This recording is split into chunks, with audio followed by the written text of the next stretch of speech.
haddaan caqliga xukuumadda ku kala bixi weynay aan caqligeenna ku kala baxno daan hadalka Cabdirasaaq waxaan u gartay haddaan caqligeenna ku kala bixi weynay ka garaadada ku kala baxnaan oo arkay kaasi waa qodob waxa ogtiina ka waraysan gudoomiye golaha wakiiladu inuu 20 maalmood maqan yahay oo soo fadhiyo oo maantana u hadlay anigu ninkaasi inuu dalka uu maqan yahay baan aaminsanahay shirgudoonkana waa weydiin doontaan sababta goluhu uga hadli laayay qadiyada dalka dhan gilgishay ee adduunyada gilgishay arinta oo Cabdirasaaq leeyahay ismada ala dhageysto odayaashii nabadda waa garaa Ismaaciilkii ragaalka joogay weeyday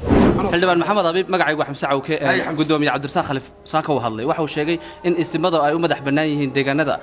gobolka Sool maamulkooda arintaas adiga ka maxamed abiib waxaan sidee kula muuqatay su'aasheeda labaad waxa weeye kulan degdeg ah ayaa maanta golaha wakiilada ku yiraateen kulankaas maxisada magaalada Laascaanood ba kaga hadlaysay arinta oo Cabdirasaaq leeyahay ismada ala dhageysto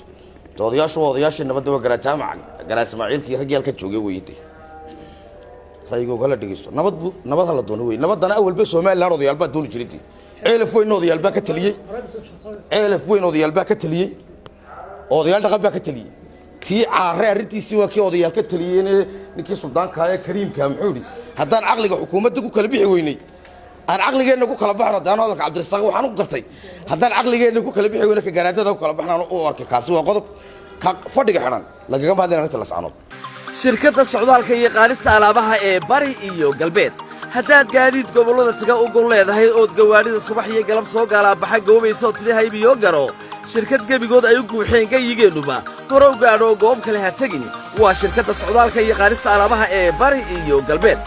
baskan gaaban oon tareen laga garan kuwa gaaban oo raaxo gaara leh gaadhi wadayaal gacaltooyada gaar u yeesho ku garaabiyo goor sheegtoo sugan kuogow bari iyo galbeed geesta kale arag alaab guri ay u geeyaan ama ganacsiga kaargo goortani meelaad gaadhsiin gaadhi lagu raro ku ogow bari iyo galbeed shirkadda socdaalka ee bari iyo galbeed